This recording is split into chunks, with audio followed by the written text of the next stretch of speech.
สบายดีพี่น้องยินดีต้อนรับเข้าสู่ซองวุฒิชัยไลฟ์สไตล์ช่องนี้แกพี่น้องวันนี้ก็มีบุญบานเด้อพี่น้องเด้อวันนี้มีบุญบานกับสิพาพี่น้องๆมาดินมาส้มบุญบานเด้อพี่น้องเด้อบุญบานหน้ากระสังประมาณบุญบานหน้ากระสังเมืองคงแฝงกับซักเด้อพี่น้องตอนนี้เขาก็จะมายิงบุกคุมเป่าน้องชายมันจะมายิงบุกคุมเป่าก็เมียเพิ่นเขาก็เพิ่นก็มาโซ่ซีมือพี่น้องเขาก็เสมาเด้อพี่น้องมายิงบุกคุมเป่ากันนี่พระเจ้ายังดีเอ้ยยา you are the best you are the best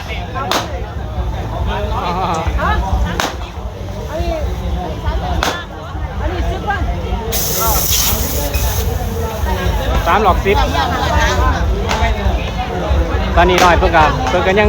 สัตว์บอลลูนกับเมียไปอยู่พี่น้องมาเด้อก็ดีน้ำกันเด้อพี่น้องเด้อมาดินมายิงบอลลูนน้ำกันเด้อพี่น้องเด้อยิ่งไรก็เสียเลยครับรางวัล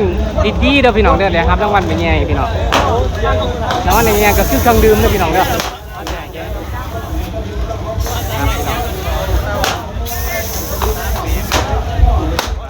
เราได้กับเมียเป็นนี่มีแต่คนปิ้งมือดีๆโอ้ยยาเกือบ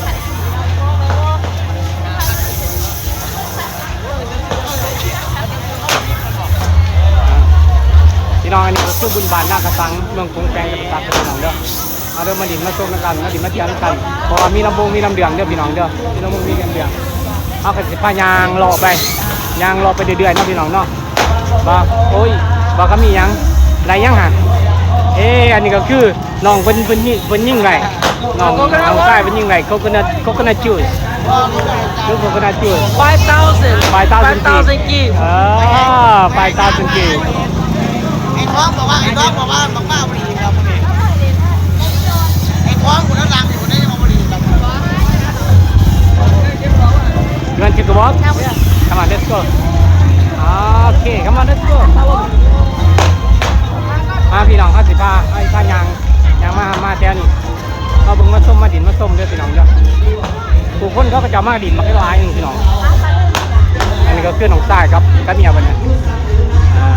แม่เห็นลูกชายจะบ่ลูกชายเจ้าก็ลูกสะใภ้เจ้านี่เพิ่นยิ่งมาภูเขาเพิ่นในน้ำ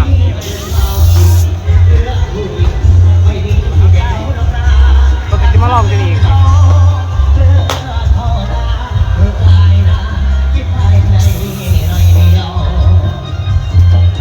น้อย3 for 10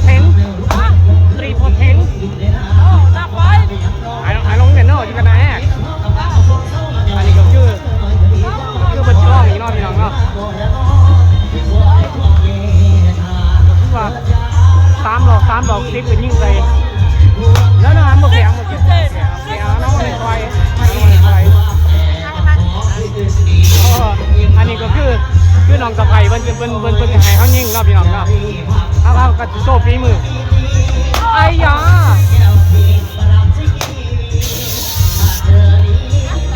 You fell. Okay, my turn. Got 3. I got 3.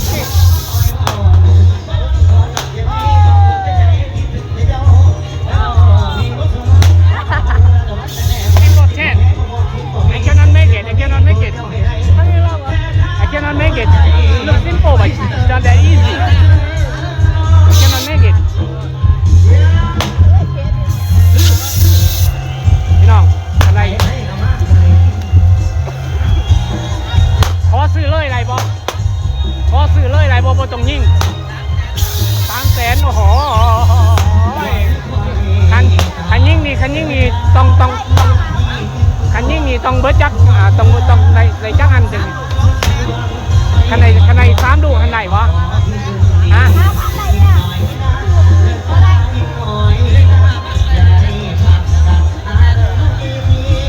พี่น้องLook at the teddy bear. This is 300,000 keys. The red one 3,100 keys. Teddy bear. Huh? It's more expensive than.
กับเมียเพิ่นเนาะ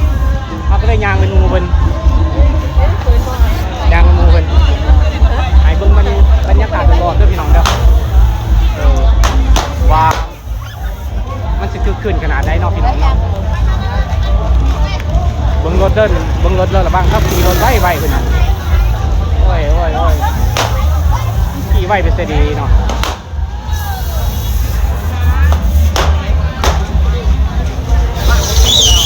พี่น้อง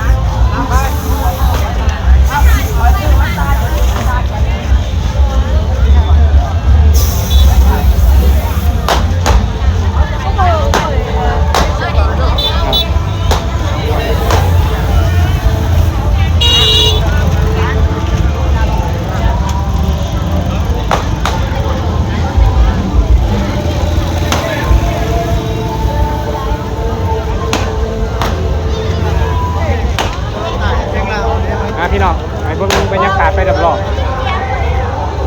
อ้าวมาตอนไหนนี่ฮะได้เตเปียวมาเจอร้านมาเจอร้านสวยโอเค ย่างกับไปได้ เห็นบ่มาเมื่อยนี่ มาบ้าน เห็นบ่ ไม่เห็นรีวิวเหรอ นะ ไม่เห็นรีวิว เอามาเห็นทีปีจังไรยังสบายดีอยู่ที่ตัวไปเห็นเปียกอยู่เมนมาเจอร้านสาวไอ้เสียหายเนี่ยร้านสาวนะจะไม่เห็นรีวิวงานประเทศลาวเนาะทุกคนตอนนี้คนก็นั่งร้ายก็นั่งงานตอนนี้มาเจอหลับบาวดีเนาะโอเคเจอกันร้านเจอกันย่างป้าหน่อยย่างเลยก่อนไปย่างโอ้โหอันนี้ไม่ได้กินกับกินของทรายกันของทรายกินตลอดกินทุกอย่างเลยแม่เด้อของทรายจะกินทุกอย่างมานี่โอ้แซ่ผมกินแต่ขี้กระเดือนมันมากินเลยเบิ่มมันน้อยเบิ่มมันyou don't eat it right you don't eat worm right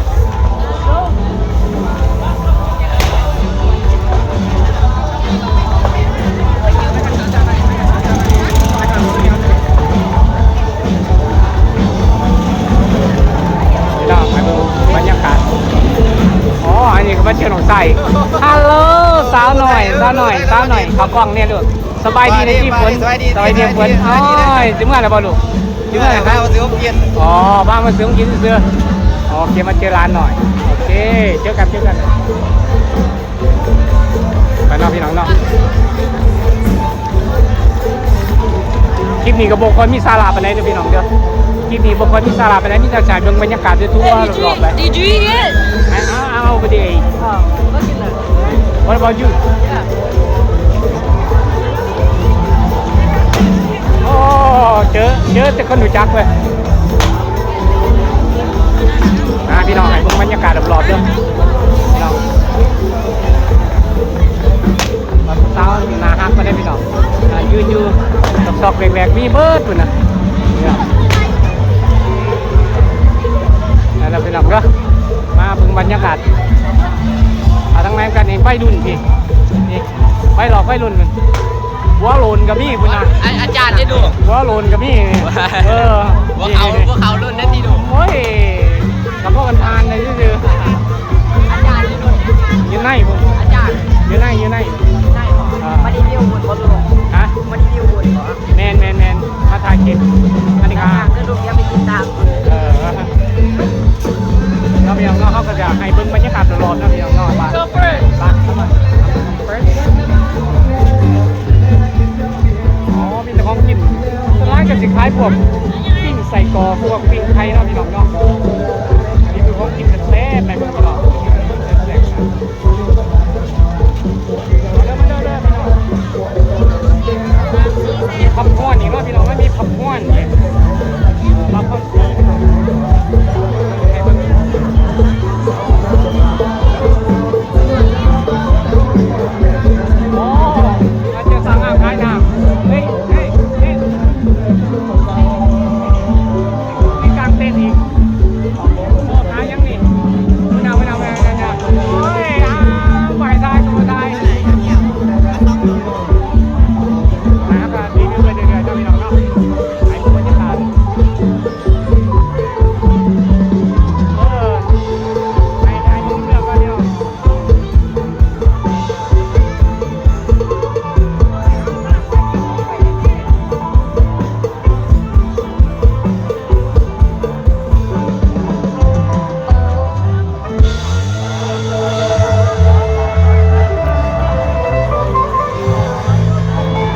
องพี่น้องน้องก่อนอื่นท่านผู้ขาน้องพี่น้องเบาเรียนไส้มาได้คำการขอกราบทักทายสบายดีน้องพี่น้องกันแล้วกันท่านพี่น้องบ้านหน้ากระสัง